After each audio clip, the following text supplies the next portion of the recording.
자, 모두들 반갑습니다. 지니 인베스트먼트의 강태공 전문가입니다. 금일은 200조 긴급 투자, 짐 로저스가 투자하는 한일 관계 저평가 대장주 탑2를 공개합니다. 자, 과연 200조 긴급 투자는 무엇을 이야기하는 건지, 짐 로저스가 투자하는 한일 관계 저평가 대장주는 뭔지 오늘 방송을 통해서 이야기해 보도록 할 테니까, 방송을 시작하기에 앞서서 늘 말씀드리는 여러분들의 좋아요, 구독하기, 댓글까지는 많은 힘이 된다라고 좀 말씀을 드리면서 방송을 시작하도록 하겠습니다. 자, 그리고 방송을 시작하기에 앞서 좀 말씀드리면은, 오늘의 방송 내용은 좀 억지라고 생각할 수도 있습니다. 그러니까 개인이 조금 판단을 하셨으면 좋겠어요. 늘 말씀드리지만, 우리가 투자를 하는 거는 미래에 어떠한 일이 일어날 것이다 라는 이 예측을 하고 거기에 대한 투자를 하는 거죠. 그래서 오늘 저도 뉴스를 보고 그러면 이러한 이슈가 또 다시 한번 나오지 않을까라는 제 개인적인 생각을 조금 이야기를 한 거기 때문에, 이 부분에 대해서는 무조건적인 맹신을 하지 마시고, 여러분들이 해당 뉴스 자료라든지 내용을 조금 더 찾아보시고 공부를 하신 다음에, 정말 이런 일이 일어날 수도 있겠구나 라는 생각이 든다라고 하면, 그때 이제 투자를 하시든지 관련된 종목을 좀 더 찾아보셨으면 좋겠다라고 말씀을 드리면서 방송을 시작해 보도록 할게요. 자, 일단 오늘 왜 제가 속보라고 적었냐고 하면은, 오늘 이제 속보가 나왔었죠. 어떤 뉴스가 나오냐고 하면 바로 이겁니다. 뭐가 나옵니까? 한일 정책 협의단이 뭐한다? 윤석열 당선인의 친서를 들고 방일한다. 그러면서 기시다 면담 조율 중에 있다라는 이야기가 있습니다. 그래서 이 조율을 하게 되면서 친서를 전하겠죠. 어쨌든 웬만하면 조율이 될 거라고 생각을 하는데, 중요한 건 오늘 속보로 나왔던 게 이거죠. 이 친서의 내용이 무엇일까를 봤더니 뭐라고 합니까? 친서에 윤석열 당선인은 뭐한다? 한일 관계 개선 의지 담겼을 것이다 라는 거예요. 근데 지금 여러분들 알다시피 최근에 이제 윤석열 당선인이 이제 당선되면서 한일 관계에 대한 이야기를 굉장히 많이 했습니다. 그러면서 지금도 나오는 게 뭡니까? 한일 관계가 최악 상태이기 때문에, 윤석열 역시도 하는 얘기가 뭡니까? 한일 관계가 최악 상태이기 때문에 이대로는 방치할 수 없다라는 인식을 가지고 있다라는 거예요. 그렇기 때문에 실제로 뭐합니까? 실제로 윤석열이 지금 최근에 했던 게 뭡니까? MB 때가 마지막이었지만 일본의 총리에게 뭐한다? 14년 만에 한국 대통령 취식 오나라는 이야기가 있는데, 이게 뭡니까? 이게 지금 참석을 해달라. 그래서 취임식에 이제 초청한 것으로 알려지면서 뭐예요? 성사 여부에 관심이 쏠린다는 겁니다. 그럼 실제로 만약에 여기서 뭐합니까? 취임식에 온다라고 하면은, 그때 우리가 생각할 수 있는 게 다시 엄청나게 움직일 한일 관계 개선 수혜주예요. 한일 관계에 관련되어 있는 수혜주가 엄청나게 올라갈 겁니다. 근데 이게 지금 사실 취임식에 온다라는 가정하에인데, 만약에 온다 안 온다를 놓고 봐서 저는 올 확률이 높지 않을까라고 얘기하고 싶은 게 뭐냐고 하면 이거죠. 이거 뭡니까? 과거에 3월 달에도 일본 정부에서 뭐라고 해요? 윤석열 당선인과 한일 관계 개선 위해서는 긴밀히 협력하겠다. 그래서 우리가 일본 정부가 한일 관계 개선을 위해 우리나라 윤석열 대통령 당선인과는 긴밀히 협력하겠다. 서로 돌 건 돕고 서로 할 거는 하겠다라는 이야기를 했거든요. 그럼 지금 만약에 이번에 14년 만이요.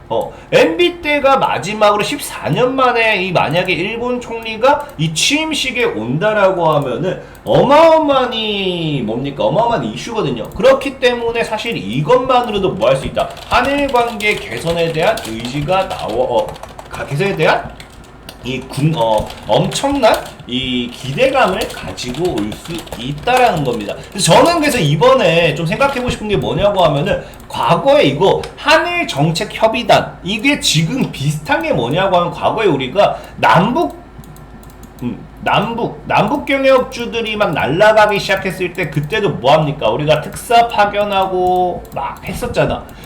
그때 막 파견하면서 무슨 이 북한이랑 뭘 하냐, 말단 소리 하지 말라 했는데 뭐합니까? 그때 이게 뭡니까? 이 면담인 같은 거라든지 이런 서로 이 회담이 잘 조율이 되면서 어떻게 됐다? 그때부터 남북경협주들이 2배에서 3배씩 그냥 다 날라갔죠. 크게 간 건 5배도 올라가고 막 그랬습니다. 어쨌든 그러다 보니까 그러다 보니까 이 과거에 문재인 정권에서는 남북이 특사 파견과 이 회담 관련 이슈 이후에 이 남북 경협주가 굉장히 크게 올랐다고 하면 이번에는 뭐가 될 수 있다. 한일 관계 개선 관련해서 이런 한일 정책 협의단에 대한 이 파견 이런 만담, 면담 이런 것들을 통해서 한일 관계에 관련된 수혜주들이 올라갈 수 있다라는 거예요. 그럼 사실 우리가 뭘 예상해 볼 수 있냐고 하면은 과거에 이제 한일 관계에서 때려봤던 게 이 반일 감정을 통해 가지고 뭡니까? 예국주라는 게 뜨고 여기서 죽어났던 게 사실 반도체라든지 디스플레이라든지 이러한 업종들이 많이 죽었어요. 사실은 한일 관계가 개선된다 해가지고 남북 기업처럼 이런 뭐 지원을 해주는 건 아닙니다. 지원을 해주는 게 아니기 때문에 뭐 우리가 뭐 지원에 대한 이런 이슈가 나와줄 수 없기 때문에 사실은 정말 한일 관계가 개선된다고 해서 뭐 엄청나게 올라갈 만한 종목은 찾기가 어렵다고 생각을 해요. 어렵게 생각하고 있고, 그나마 이제 기존의 반일 감정 때문에 죽었던 반도체 디스플레이 이런 쪽 애들이 단기적인 반사익을 노릴 수 있지 않나 좀 생각을 해보는데, 그래서 제가 지금부터 이런 얘기할 거면 뭐라 했어요? 이런 얘기할 거면 이 방송 안 찍는다 했죠. 지금부터는 철저하게 아까 앞서 얘기했던 제 개인적인 생각이 좀 억지일 수도 있는 부분은 있어요. 그렇기 때문에 지금부터 한 얘기는 뭐다? 참고를 좀 더 하셔가지고 여러분들이 더 관련 자료 찾아보고 공부를 하셔야 됩니다. 저는 그래서 지금 만약에 한일 관계가 개선된다, 그럼 이번에 엄청나게 수혜를 받을 만한 게 딱 하나가 있지 않을까 생각을 해봐요. 왜? 자, 여러분들 지금 우리 한일 관계가 어떻습니까? 완전히 극악 최악이거든요. 그럼 우리가 이 한일 관계를 같이 개선하기 위해서는 여기서 나오죠. 뭡니까? 정책 협의단이라고 하죠. 한일에 대한 정책을 협의하겠다라는 의미입니다. 이름부터 보면은. 그러면은 제가 봤을 때 분명히 한일 관계 개선하기 위해서 제일 좋은 게 뭐냐? 둘이서 뭔가를 같이 하는 거예요. 서로 협작을 하든지 서로 뭐 투자라든지 이런 걸 하는 건데, 그러다 보니까 생각나는 게 뭐가 있냐고 하면은 여러분들이 과거에 아실 겁니다. 뭐예요? 이거 한일 해저 터널 벌써 논의된 지 40년이에요. 40년.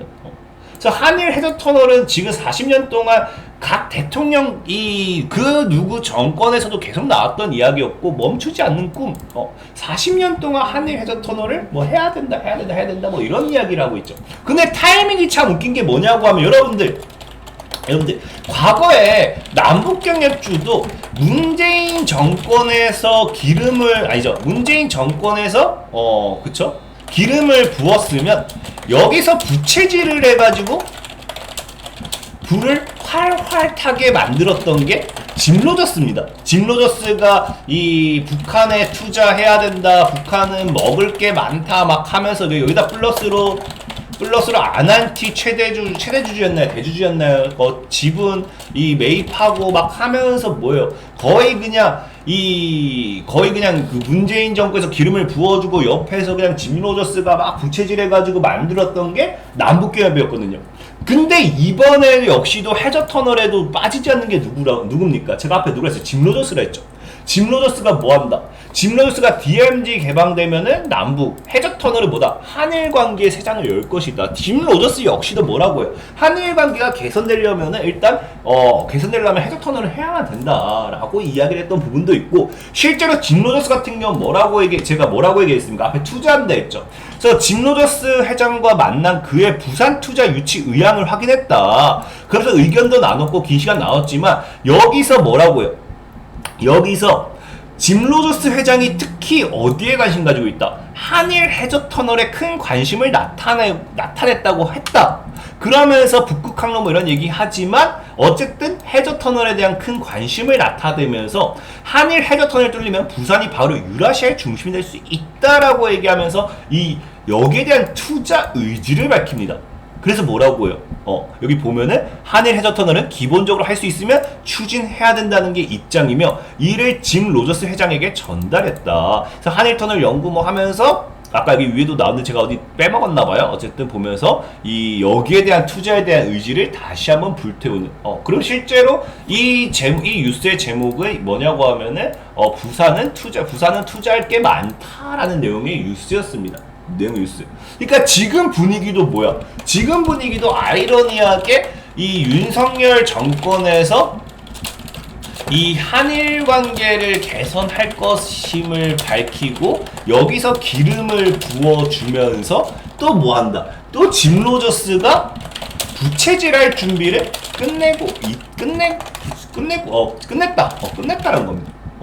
그러니까 뭐야? 사실 이제 해저터널 같은 경우는 아까 얘기했다시피 해저터널 같은 경우 뭐한다? 한일관계 개선의 촉매제가 될 것이다. 그럼 한일관계 개선 이거 옛날부터 나왔던 뉴스거든요. 한일관계 개선하려면은 그냥 해저터널을 하면 끝인 거예요. 둘이 같이 합작해가지고 뭘 하게 된다고 하면은 으쌰으쌰 할 수밖에 없습니다. 그래서 저는 아마 이번에 정말로 좀 예상해봤을 때 한일관계 이 해저터널에 관련되는 이슈가 다시 한번 재조명받지 않을까. 이게 제 개인적인 생각이다 보니까 억측일 수도 있다라는 거예요. 이 부분이. 하지만 저는 억측이 아니라 생각해요. 충분히 합리적이다 볼 수 있는 게 왜냐고 하면은 자 과거의 민주당 발언도 뭡니까? 민주당이 뭐라고요? 국민의힘 한일 해저터널 공약은 국익 포기한 친일 헛공약이다라고 얘기하는데 그러니까 사실상에 뭐예요? 국민의힘의 정책이 뭐다? 국민의힘의 정책이 한일 해저터널 공약이라는 거예요. 여러분들이 이거 기억하실지 모르겠지만 작년이었나 재작년이었나 그때 국민의힘이 한일 해저터널을 뚫어야 된다라고 이제 뭐였습니까? 공약을 내걸었고 민주당이 여기서 받아쳤던 게 뭡니까? 한일 해저터널 뚫을 비용이면 남북 철도 뚫는 게 훨씬 효율적이다 라고 하면서 이 당시 뭐였어요? 북한의 철도를 뚫느냐, 해저터널을 뚫느냐, 이거 가지고 계속 싸웠거든요. 그래서 실제로 과거에도 국민의힘의 공약이 뭐였냐고 하면은 한일 해저터널이었기 때문에 저는 충분히 이번에 윤석열 정권이 들어서게 되면 여기서 뭐가 된다. 여당의 이제 뭡니까? 이제 여당 진급. 우리 군대에서도 진이라고 하죠. 여당 진급 준비 중에 이제 윤석열 정권에서는 해저터널을 다시 정책으로 낼 수도 있다라는 거예요. 왜? 윤석열이 뭐라고 했어? 한일관계 개선은 어떻게든 해야 된다라고 얘기했고 일본 정부도 뭐한다? 윤 당선인과 한일관계 개선 위해서는 긴밀하게 협력하겠다라고 얘기했고 이번에 이제 그 출장 간 것도 뭡니까? 이름부터 뭐야? 이름부터 어디 갔어? 이름부터 뭐다? 한일 정책 협의단. 한일 정책에 대해서 협의라는 그런 이 단체다라고 좀 보면 되겠죠. 그래서 저는 아무래도 이게 좀 이번 정권에 좀 나오지 않을까 좀 생각을 해봅니다. 그러면서 제가 아까 뭐라고 했어요? 200조라고 했죠. 200조라는 비용이 사실 나오면 사실 뭐예요? 이 전문가들은 한일 해저터널 건설 비용을 160조에서 200조 원으로 보고 있어요. 물론 이 200조를 우리나라가 다 투자하지 않죠. 지금 이제 나온 게 하면은 이제 일본이 100조인가 투자를 하고 우리나라가 70조에서 80조를 예상을 하고 있긴 해요.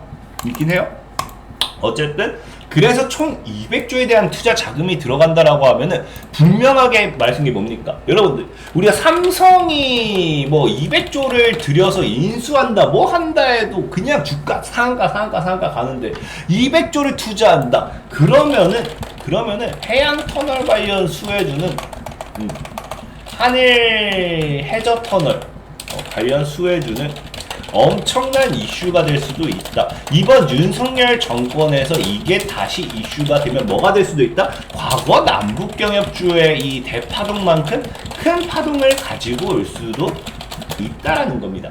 그러다 보니 사실 이런 데서 수혜받는 게 뭐냐고 하면 우리 흔히 잘 아는 건설업이죠. 그래서 이화공영, 자연광경, 특수건설, 한국선제 등등등등 수혜받을 종목 많거든요. 근데 오늘 여러분들이 소개시켜드리고 싶은 종목은 딱 두 종목. 해저터널 하면은 늘 대장시 됐던 애가 누굽니까? 됐던 종목은 KT 서브마린.